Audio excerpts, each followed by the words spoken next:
architect, campaigner, off the telly. Off the telly, who was that? Hi everyone. It's not great to speak last after there's been 5 brilliant speakers, so thanks very much, Micah. That's great. Someone asked me why I'm here today, and I was kind of slightly amazed in some ways, because I thought they might have known. Obviously on the 14th of June, 14th of June 2017, Grenfell happens. I live within a stone's throw. I mean, literally, probably where that tree is there is where my house is, if I was the Grenfell Tower. And I was home that night, and as you can imagine, it was an absolute awful, awful night. Probably the worst night of my life, to be honest with you. I was one of the first to call the fire services, because I walked out into my back garden and the building was literally just there, and the flames were already on the 22nd story on the northwestern side of the building.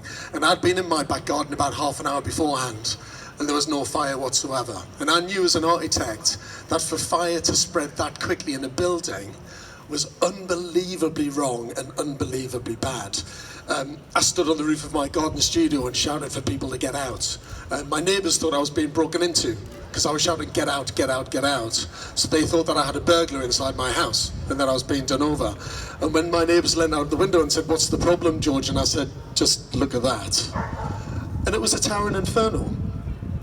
Now, 72 people lost their lives. And they lost their lives because someone somewhere decided to save £290,000 on the specification of the insulation and the cladding on the outside of that building. Now, we can stand here for months, and the inquiry is going to go on for a long time, unfortunately, to find out who was to blame, who was responsible for that disaster. And we could stand here and speculate and say, well, you know, it was the insulation company, it was the cladding company, was it the architects, was it the specifiers, you know, was it the builders who did the wrong installation, was it the testing, you know, did they test the materials properly, did somebody lie, you know. That building was signed off by building control, but it didn't comply with building regulations. How can that happen? That's just insane. So somebody somewhere has either lied or deceived or bullshitted. For what purpose? I don't really know, to be honest. Is it greed?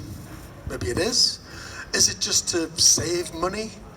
You know, if no cladding had been put on that building and no insulation had been put on that building, it's highly likely that nobody would have died because the fire would have been contained in the original 1960s structure. 72 people lost their lives to save 290,000 quid. Now, that was the first disaster.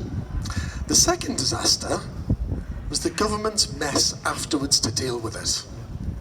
That is a huge disaster. I can't quite believe that we're even standing here today having to have this conversation. It's ridiculous, isn't it? Absolutely ridiculous. And Bishop David made the most brilliant point. It's so simple. If you build a product, whatever it might be, whether it's a car, whether it's a motorbike, whether it's a hairdryer, whether it's a washing machine, whatever it is, right? If that goes faulty, it gets recalled, doesn't it? The manufacturer recalls it, right? I've got a little fault on my motorbike at the minute, and it's been recalled on Monday morning. It is, and someone's coming to my house, picking up the keys, picking up the bike, taking it away. It's not under its guarantee anymore. It's gone outside of its 3 years, yeah? But still, that company has an obligation and feels responsible for my safety. So they come back on, they're going to come on Monday morning, 8:30, pick up the motorbike, take it away, fix it, bring it back, and it's going to be safe. No questions asked, and more importantly, not a single penny for me to pay. So why the hell is it different for a house or a building? And actually, what that sums up is the mess that the building construction industry is in. Right?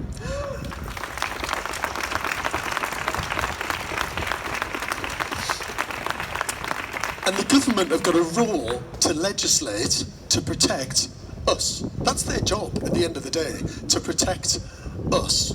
Yeah? And when you think about all of the buildings, and so many of you are here today, which kind of breaks my heart in some ways, that you're living in these tinder boxes, basically, at risk every single night. And someone's got the most brilliant placard that says, "This sign is worth more than my flat," which kind of sums it up, really.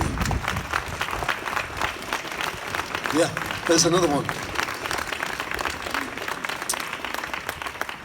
Now, when those 72 people died in Grenfell, it wasn't their fault. Yeah. If you're in a building which is defective today, it's not your fault. It isn't your fault at all. And in some ways, if I'm honest, I don't really care whose fault it is, whether it's the installers, the developers, the building control. You know, the list could be endless, couldn't it? We could analyse every single building. Every building's unique anyway, to be honest with you. We could analyse every single building. It's not your responsibility to work out whose fault it is. It's not mine. It's the people who bloody built it, or building control, or government. They have to find out who's at fault. But it does sum up how bad the building industry is. Everybody's blaming everybody else. And I've had these conversations where the cladding scandal exists on certain buildings, and I'll go to the developer and they go, well, it wasn't our fault. It was building regs signed it off. And building regs say, well, it wasn't our fault either, because we just signed off what we were told had been built, and what we were told was built should have complied, but actually they didn't build what they said they'd build, so it didn't comply, yeah? And so everybody's blaming everybody else, and it's so fucking boring. It's so dull, it's unbelievable. I'm sorry I'm swearing on a Sunday, I'm gonna get in trouble from the bishop. But what is an absolute fact, what is completely undisputable, is that it's not your fault. That's a fact. It isn't your fault. So why the hell the government think it's reasonable for anybody to be sent a bill to pay for something that's not your fault doesn't make any sense in what's supposed to be a developed, intelligent country. Now the government then made an announcement. I call him half-job Genric, by the way. He always just does half a job. He never quite finishes anything off, does he? Rubbish. You know, Genric says, no one should pay. Nobody should pay. And all of us were like, that is amazing. That's brilliant news. No leaseholder should have to pay. Then he makes an announcement and says, actually, maybe half of you should pay. If you're in a building over 18 metres, you don't have to, but if it's under 18 metres, you do. Where's the sense in that? A defective, unsafe building is a defective, unsafe building. It doesn't matter whether it's that big or that big. You have been sold a defective product. It's up to the government and it's up to industry to take it back, make it safe, and then give it back to you so that you're safe every single day. And we'll keep pushing until that's the case, so never give up. Please stay safe and look after yourselves. Thank you.